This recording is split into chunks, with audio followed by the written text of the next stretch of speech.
Spare a little pity for Jerry Brown. The California governor has been standing up admirably to Donald Trump on many issues, but especially on climate change, even threatening to launch scientific satellites to replace the ones that Washington wants to ground. This week, he's in Bonn, Germany, at the global climate talks, spearheading the drive to show that America's states and cities have not forsaken the promises made last year in Paris. On Saturday, barely a minute into his big primetime talk, Brown was rewarded for his pains with booing. He was visibly startled when demonstrators interrupted his speech and began chanting, "Keep it in the ground, pity him," then, but not too much. For one thing, Brown responded to the challenge trumpishly. "Let's put you in the ground," he told the protesters, who were led by indigenous and climate justice activists. And, for another, they were absolutely right. Their slogans illustrated the contradiction at the heart of the planet's climate policy, one that Brown, if he wanted to, could play a key role in solving.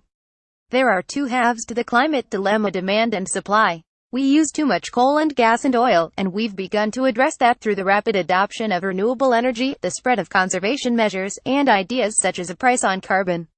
Brown's California has been a leader in much of this work. But we also produce too much fossil fuel, and that endless production makes it harder to drive down demand. In fact, it will make it impossible to meet even the modest goals of the Paris Accords.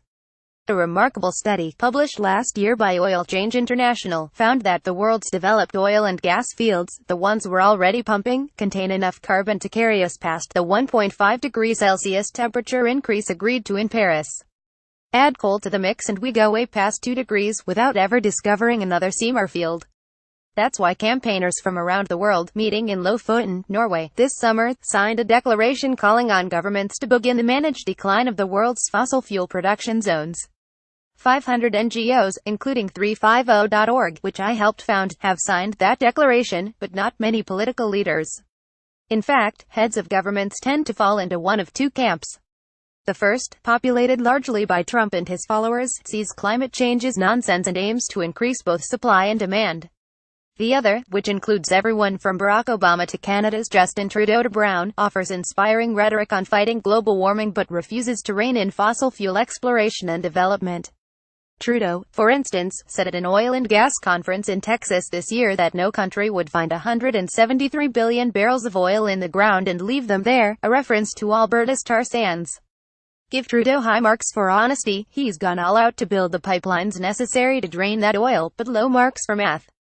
There's no way to burn those 173 billion barrels without overwhelming the atmosphere. They would take us 30% of the way to 1.5 degrees, and that from a nation with less than 1% of the planet's population. California is a big oil and gas producer, too, the third largest in the United States, and Brown has so far declined to curtail even fracking and urban drilling, the dirtiest and most dangerous kinds. In his Bonn speech, he offered the most tired of explanations. If I could turn off the oil today, 31 million vehicles would stop, and 10 million jobs would be destroyed overnight. But, of course, no one is talking about turning off the flow of oil overnight. That's the point of managed decline, an orderly retreat from the fossil fuel precipice. And, in truth, no one is better situated than Brown to lead it. California doesn't depend on oil and gas the way that, say, Russia or Saudi Arabia or Oklahoma does. The state is full of the world's most vigorous entrepreneurs, many of them making fortunes on the energy transition. And then there's the fact that Brown is on the way out, term limited and hence insulated from the political power of the fossil fuel industry. He could do his successor, and the rest of the world, a huge favor by, for instance, announcing that California will no longer grant new permits for exploration or major infrastructure development. Such a commitment would shut down nothing except the petroleum industry's scientifically and economically flawed assumption that it can maintain its business model indefinitely. The pressure is not just on Brown. Over the weekend, climate activists occupied a German coal field, and there are increasing calls on Chancellor Angela Merkel to announce a phase-out of coal mining before the Bonn summit wraps up at the end of this week. Merkel has been pretty steadfast on climate policy, so she might do it.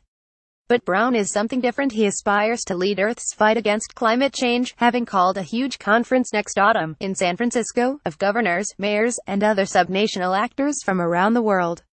That could really be a turning point in the battle, and a way to bypass Trump, but only if Brown and others are willing to get serious about supply as well as demand.